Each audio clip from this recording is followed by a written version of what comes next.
Fema is the federal management agency that was implemented in 1979 in order to respond to disasters in the United States.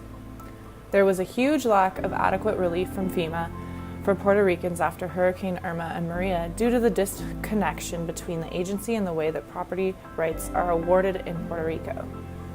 The Spanish occupied the island and colonized through the 19th century, and so the concept of occupation was the method of property rights that the people of Puerto Rico were accustomed to. Occupation is when people are given property rights after inhabiting the land for a certain amount of time. However, when Puerto Rico became essentially a colony of the United States, property right laws changed. This caused a lot of people to lose ownership over their homes. Even though the people of San Isidro have lived in their homes for many years, they are not awarded a title by the government.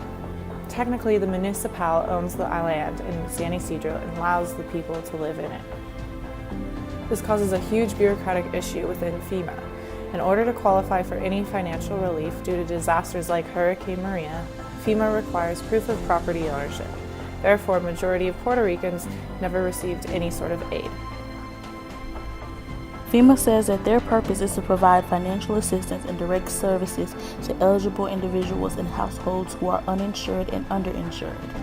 While they say that their purpose is to provide financial assistance to the uninsured or underinsured, they also say that this program is not a substitute for insurance and cannot pay for all losses caused by a disaster. It is intended to meet basic needs and to help you get back on your feet. FEMA says, we are not empowered to make you whole. You are eligible for FEMA if you are a U.S. citizen, non-citizen, national, or qualified alien.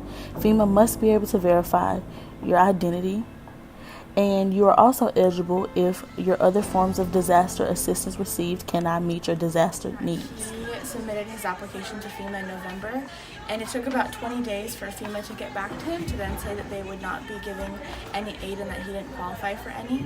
And then after that, after the other community members had experienced the same thing, he said, I only submitted it once, I wasn't going to do it again.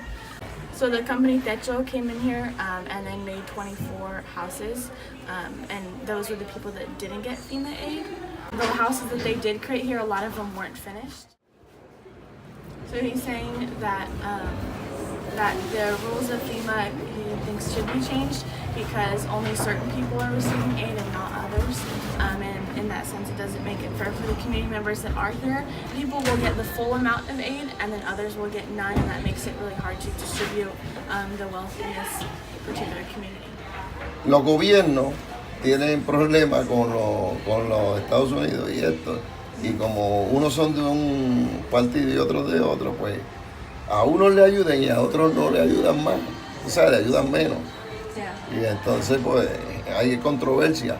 Yeah, controversy. Sí, y entonces pues no trabaja bien. So the conflicts between the government here and the U.S. government have been so strong. One family does receive aid and then another one doesn't receive aid, that there's conflict in the community because they're not strategic about which family gets the money, and so he's saying that the máximo de dinero de FEMA es 23 or 33? 33. So the maximum is 33,000 in this area, and then he was saying that some people get 23,000 and his daughter will get 18, and that his daughter received 18,000, and then some people will get absolutely nothing.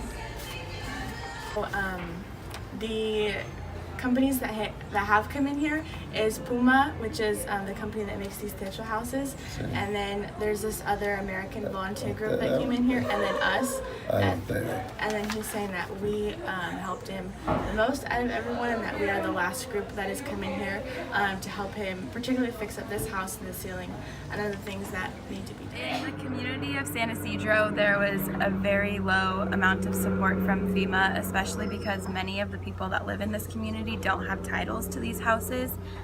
They do live on this land, but technically they don't have the title or they don't own it because it is government land.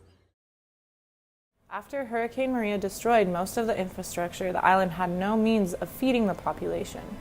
Trump lifted the tariff for only 2 weeks in order to allow for relief supplies from other countries, but 2 weeks was not enough time to allow for the support the island needed. There was a lack of power on the majority of the island for about 6 months to a year, depending on the location. Without support from additional nations, Puerto Ricans were left with little to no options. After the devastating hurricanes, many people had to rely on fast food joints for months due to the lack of agriculture and power sources for their homes. The agriculture on the island was eradicated during the Section 936 tax credit that essentially made income generated in Puerto Rico tax-free. Industries took advantage of this and would develop products and transfer patents to subsidiaries operating in Puerto Rico. So industries like the pharmaceutical industry came to Puerto Rico and people became factory workers and left the farms. This turned Puerto Rico into a food desert despite the rich soil and tropical climate.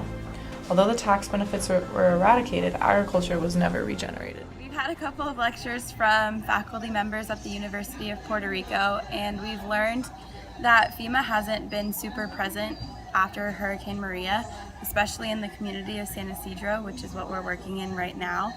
A lot of people applied to receive FEMA aid, but very few actually got it. And of the people that actually did get FEMA aid, very few got the maximum amount that they could from FEMA.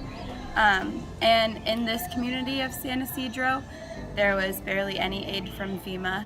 So FEMA required you to present a title in order to even apply for aid from FEMA. And since many people here don't have their titles, they weren't able to apply for aid from FEMA. And that can really be seen. There's not that many blue tarps even, which is a huge trademark of FEMA coming in with help. And a lot of these houses still haven't been rebuilt or even cleaned up since after the hurricane. Despite FEMA's consistent resistance to helping the people of Puerto Rico according to requirements other than their own, the people are strength exemplified. They rise no matter how high the waters rise, no matter the ridiculous rhetoric underneath a red hat, they rise. Puerto Rico se levanta.